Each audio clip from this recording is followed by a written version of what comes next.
अस्सलाम वालेकुम स्टूडेंट्स। आज हमारे पास जो है वो 9 की मैथमेटिक्स का चैप्टर नंबर 3 का एक्सरसाइज है 3.3। ठीक है, 3.3 में आसान से क्वेश्चन है, छोटे छोटे से सिंप्लीफाई के क्वेश्चन है, तो वो आसानी से आपको आ जाएंगे समझ। और पेपर में भी इंशाल्लाह यही क्वेश्चन ही करने हैं, आपने पूरी एक्सरसाइज नहीं करनी, इन्हीं क्वेश्चन की प्रैक्टिस करनी है अच्छे से। और इंशाल्लाह पेपर में भी यही सवाल जो हैं वो आएंगे। ये सेलेक्टिव काम है, कुछ इंपॉर्टेंट क्वेश्चन होते हैं वही हम लोग जो है वो अच्छी तरह से करवाते हैं। इंशाल्लाह पेपर में भी वही क्वेश्चन ही आते हैं। तो क्वेश्चन नंबर 1 हमारे पास है सिंप्लीफाई मुझे करना है इसको। सबसे पहले क्वेश्चन मैंने उतार लिया। अब क्या लिखा हुआ है, इवेल्युएट द रूट। अब यहाँ पे रूट के अंदर लिखा हुआ है 81। ठीक है, 81 लिखा हुआ है और x की पावर क्या है -8 और यहाँ पे z की पावर क्या है 4। तो 81 किस तरह से होगा खत्म। 81 का सबसे पहले तो मैं लूंगी एलसीएम लूंगी। 81 का जब मैं एलसीएम लूंगी तो मेरे पास आ जाएगा 3 की पावर 4। ठीक है, 3 की पावर 4 आ जाएगा, 3 4 दफा आ जाएगा। तो 3 की पावर 4 और यहाँ रूट है क्योंकि, तो रूट के बाहर क्या लिखा है 1/4 लिखा हुआ है, तो रूट की पावर भी क्या होगी 1/4 होगी। तो उस 4 से ये 3 की पावर 4 का 4 कैंसिल हो गया, खाली क्या बच जाएगा 3 बच जाएगा। इसी तरह इसकी पावर x की पावर 8 है और बाहर क्या लिखा हुआ है 1/4 होगा क्योंकि रूट की पावर है 1/4। तो उस 4 से ये 8 कैंसिल होगा, तो 4 1 4 4 2 8, तो ये 2 आ जाएगा और 1/4 बाहर पावर है और ये वाला 4 z के ऊपर, 4 से 4 कैंसिल हो जाएगा, खाली क्या बच जाएगा z बच जाएगा। तो अब मेरे पास x की पावर क्योंकि माइनस का 2 है तो इसको मैंने नीचे शिफ्ट कर दिया, तो ये 1/x² हो गया, प्लस में हो गई पावर और z एज इट इज आ गया। तो यहाँ पे 3 बचा ऊपर और z बचा और नीचे क्या बचा x²। ये मेरे पास सिंपलेस्ट फॉर्म में क्या आ गया, आंसर आ गया। इसका नेक्स्ट पार्ट देख लेते हैं। नेक्स्ट पार्ट क्या लिखा हुआ है मेरे पास, नेक्स्ट पार्ट मेरे पास लिखा हुआ है, इसको मैं क्लियर कर लेती हूँ।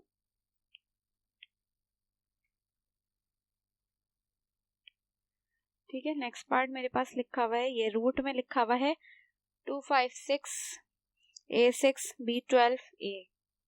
ठीक है, बाहर पावर क्या लिखी हुई है 3 लिखी हुई है।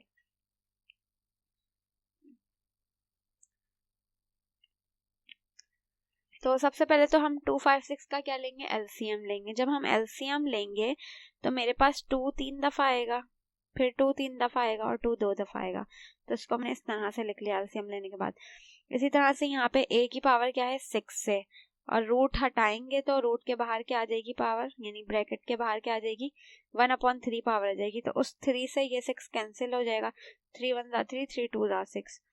तो यहाँ पे अभी अच्छा मैंने लिखी हुई है यहाँ पे 1/3 पावर, रूट हटा के 1/3 लिखी हुई है।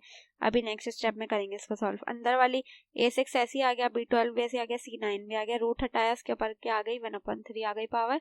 और ये नंबर्स कहाँ से आए 256 का जब हम एलसीएम लेंगे तो मेरे पास 2 3 दफा आएगा, यहाँ पे 2 3 दफा और 2 2 दफा, यानी 2 जो है वो 8 दफा आएगा टोटल। तो इसको मैंने इस तरह से लिख लिया, क्यूब की फॉर्म में 2 दफा और 1 दफा स्क्वायर की फॉर्म में। अब 1/3 पावर जो है वो सब पे है, सब पे मैंने अलग अलग जो है वो 1/3 लगा दिया। ठीक है, अब यहाँ 3 से 3 कैंसिल हो जाएगा, खाली क्या बचेगा 2। यहाँ पे भी 3 से 3 कैंसिल हो जाएगा, खाली 2 बचेगा। यहाँ 2 के ऊपर 2 की पावर क्या हो जाएगी 2/3। यहाँ 3 1 3 3 2 6 कट जाएगा, तो A² हो जाएगा, A² आ गया। यहाँ पे भी 3 1 3 3 4 12, अंदर 12 है, 3 4 12 हो जाएगा, तो B की पावर क्या आ गई 4। इसी तरह यहाँ पे भी 3 1 3 और 3 3 9 होगा, तो C की पावर क्या आ जाएगी 3 आ जाएगी। सही है। अब यहाँ पे क्या लिखा हुआ है 2 × 2, तो 2 2 क्या हो जाएगा 4 4 आ गया। ठीक है, अब यहाँ पे 2 क्या लिखा हुआ है 2 की पावर लिखी हुई है 2/3, तो 3 यानी 1/3 जो है वो पावर बाहर आएगी, रूट लगा दिया और रूट के बाहर क्या लिख दिया 3 और अंदर खाली क्या बच जाएगा 2² अंदर ही लिख दिया, A² B4 और C3 ऐसे आ गया। अब 2 का स्क्वायर क्या हो जाता है 4, तो अंदर 4 आ गया, A² B4 C3 ऐसे आ गया, तो ये सिंप्लीफाई हो गया। नेक्स्ट इसका क्या है मेरे पास क्वेश्चन, रूट में लिखा है 128 और बाहर पावर क्या लिखी हुई है मेरे पास 7 लिखी हुई है। तो हम जब 128 का एलसीएम लेंगे तो एलसीएम लेने पे मेरे पास 2 कितनी दफा आएगा 7 दफा आएगा, तो 2 की पावर मैंने 7 लिख दी 128 की जगह, रूट हटाया और बाहर पावर क्या लगा दी 1/7। तो 7 से 7 कैंसिल हो जाएगा, खाली क्या बचेगा 2, ये हमारे पास आंसर आ जाएगा। ठीक है, अब यहाँ पे क्या लिखा हुआ है 7, रूट में लिखा हुआ है 777 और 6, तो 777 और 6 का जब मैं एलसीएम लूंगी तो मेरे पास 6 आ जाएगा, कितनी दफा 5 दफा, 6 की पावर 5 दफा आ जाएगी। ठीक है, तो मैंने इसको किस तरह से लिखा 6 की पावर 5 दफा आ जाएगी, तो 2 6 जो है वो बाहर लिखे और बाकी किस में रूट में लिखा है। अच्छा 6 की पावर जो है वो 3 आएगी, 6 6 36, 36 6 मैं इसको करके चेक कर लेती हूँ अपने पास। हम 6 को मल्टीप्लाई कर लेते हैं, 6 multiply 6 multiply by 6 multiply by 6, ठीक है, यानी 6 को 5 दफा करने पे जो है वो पावर आ रही है। ठीक है, तो 2 6 बाहर लिख दिया, बाकी अंदर लिख दिया हमने 6। अब 6 की क्योंकि 5 दफा पावर आ रही है तो इसको मैं बता भी देती हूँ किस तरह से होगा ये, यहाँ पे रफ पेपर पे बता देती हूँ आप लोगों को। 1 मिनट, इधर देखें, रूट में मेरे पास लिखा हुआ है, रूट में मेरे पास क्या लिखा हुआ है 777 6 लिखा हुआ है, ये लिखा हुआ है रूट में। तो जब मैंने एलसीएम लिया तो मेरे पास 6 आ गए, 5 दफा आ गए। अब मैं 6 को लिख लेती हूँ 5 दफा, 1 2 3 4 5 दफा मैंने लिख लिया 6 को। ठीक है, अब इनका मैं पेयर बना लूंगी, इन दोनों का पेयर बन गया, इन दोनों का पेयर बन गया। ठीक है, इसका पेयर नहीं बन रहा। अब जिनका पेयर बनता है उनको एक दफा लिख देते हैं, तो इसको एक दफा लिख दिया, इसको भी एक दफा लिख दिया। अब इसका पेयर नहीं बन रहा क्योंकि ये रूट था। ठीक है, ये रूट के अंदर है ना, ये पूरा रूट के अंदर है, बाहर रूट लिखा हुआ है ना, तो ये वाला इसका पेयर नहीं, जो रूट से पेयर बन जाता है जिनका तो वो रूट से बाहर आ जाता है, ये भी बाहर आ गया, ये भी बाहर आ गया, इसका पेयर नहीं बना, ये किस में रूट में ही रहेगा। अब 6 2 दफा है तो 6 स्क्वायर कर लिया और ये अंडर रूट 6 आ गया, तो ये इस तरह से आया 6 स्क्वायर और अंडर रूट 6। सही है, अब यहाँ देख सकते हैं आप 6 स्क्वायर किसका क्या हो जाएगा, 6 का स्क्वायर 36 हो जाएगा और under root 6 as it is आ जाएगा, तो ये सिंप्लीफाई हो जाएगा। नेक्स्ट इसका क्या दिया हुआ है पार्ट, 125 का स्क्वायर है और फिर 8 है। ठीक है, इसी तरह से नीचे क्या लिखा हुआ है 3 मल्टीप्लाई बाय 32 और बाहर क्या लिखा हुआ है स्क्वायर लिखा हुआ है। तो हमने क्या लिखा हुआ है, इसको हम एलसीएम ले लेंगे। 8 तो पहले अरेंज करके लिखा हुआ है, 8 आ गया पहले और 125 का स्क्वायर आ गया और 2 और 32 आ गया। बाहर यहाँ पे क्या है क्यूब लिखा हुआ है, तो क्यूब लिख दिया यहाँ पे बाहर, और यहाँ स्क्वायर था और रूट भी था, तो स्क्वायर से रूट क्या हो गया खत्म हो गया, तो खाली क्या बचा 2 और 32 बचा। अब क्या लिखा हुआ है इवेल्युएट मल्टीप्लाई, 32 को 2 से कर दिया क्या हो गया 64 हो गया। 125 का स्क्वायर क्या हो गया 15625 और 8 ऐसे आ गया, बाहर क्यूब आ गया। सही है, अब इसको क्या किया यहाँ पे क्यूब है। ठीक है, देखें यहाँ पे 8 किसका क्यूब होता है 2 का होता है, तो 2 का क्यूब से क्यूब रूट कैंसिल, खाली 2 बचेगा।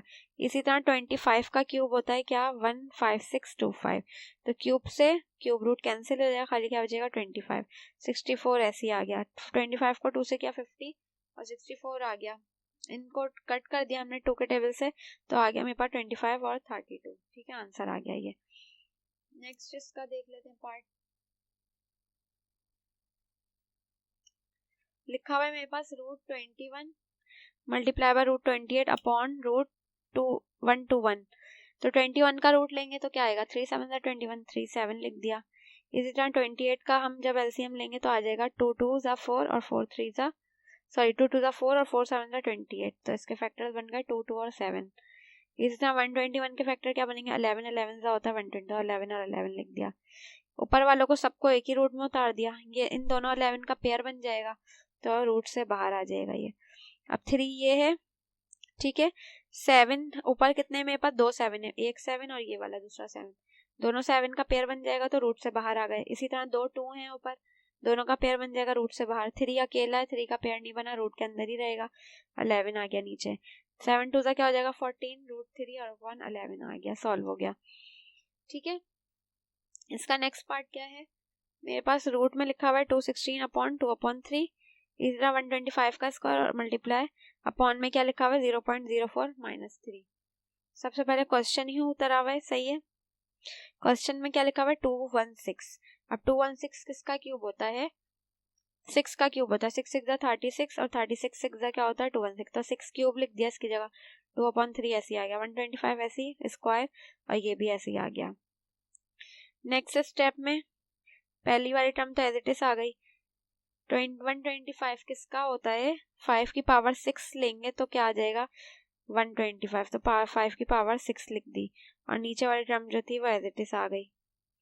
ये एज इट इज आ गया, यहाँ 5 की पावर 6 आ गई। और यहाँ पे ये देख लें, ये जो 0.04 की पावर है -3, ये किस तरह से सॉल्व होगा? 0.04 कब आ जाए? जब हम 4 को किससे डिवाइड करेंगे? 100 से डिवाइड करेंगे। सही है, बाहर माइनस की पावर आ गई 3।